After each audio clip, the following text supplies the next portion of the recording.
اور یہاں احتیاط کی جاتی ہے. یہ کیا ہے جو علم رجال کو ٹول بنایا ہوا ہے؟ یہاں میں کوئی یہ نہ سمجھے کوئی صاحب علم رجال کی مخالفت کر رہا ہے، لیکن جو آپ نے ٹول بنایا ہوا ہے.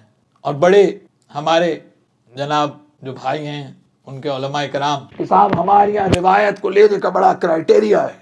بتا دوں آج کیا کرائٹیریا ہے، بتا دوں، اور نہ جانے کہاں تک پہنچ بھی جائے گی بات. یہاں مولوی بعد میں پہنچتا ہے کہ پہلے پہنچتا ہے. کیا کرائٹیریا ان کے یہاں بتاؤں آپ کو. ذرا سا بھی اگر کسی کے اوپر شک بھی ہو جائے کہ اس کے دل میں ذرہ برابر بھی ولایت علی ہے، حب علی ہے، اس سے روایت کو نہیں لیتے. یہ ہے ان کا علم رجال، یہ ہے علم رجال ان کا، یہ ہے علم رجال کہ اگر ذرا سا اہل بیت کی محبت کسی کے دل میں ہے تو اس سے روایت نہیں لیں گے. کیوں نہیں لیں گے؟ کہیں گے بھائی یہ تو بدعتی ہے. نبی کہہ رہے ہیں علی کی محبت ایمان ہے، آپ کے علماء لکھ رہے ہیں کہ علی کی محبت بدعت ہے.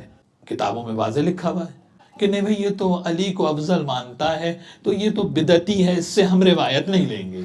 علی کی محبت رسول کہہ رہے ہیں ایمان، آپ کہہ رہے ہیں بدعت. اس کے بعد دنیا ہمیں کہتی ہے کہ صاحب اختلاف کیوں کرتے ہیں.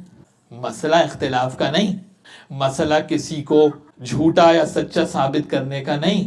مسئلہ یہ ہے کہ اپنی انڈرسٹینڈنگ بھی پیدا کرنا ہے یا نہیں کرنا ہے. اپنی تو انڈرسٹینڈنگ کلیئر ہو، اپنا ویژن تو کلیئر ہو، اپنا ذہن تو کلیئر ہو کہ اہل بیت نے جو کرائٹیریا بتایا ہے مودت کا، اللہ نے جو اہل بیت کو ایمان کی محبت کہا، تو اس کا اعلان کس طرح ہوگا، اظہار کس طرح ہوگا.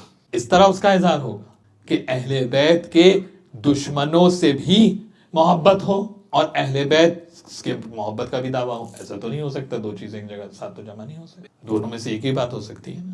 اور جہاں پر بات ہو حق فاطمہ زہرا کی تو یہ تو ہماری ریڈ لائن ہے، اس پہ تو زیرو ٹالرنس ہے، اس پہ تو بات ہو ہی نہیں سکتی.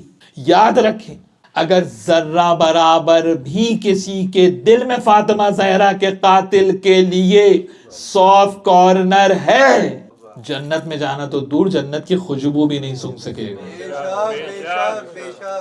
اور جس کو قاتلین اہل بیت کے لیے دل میں سافٹ کارنر رکھنا ہے وہ ادھر بیٹھتا کیوں ہے؟ بجائے کس نے روکا ہے؟ روکا کس نے؟ اللہم صل علی محمد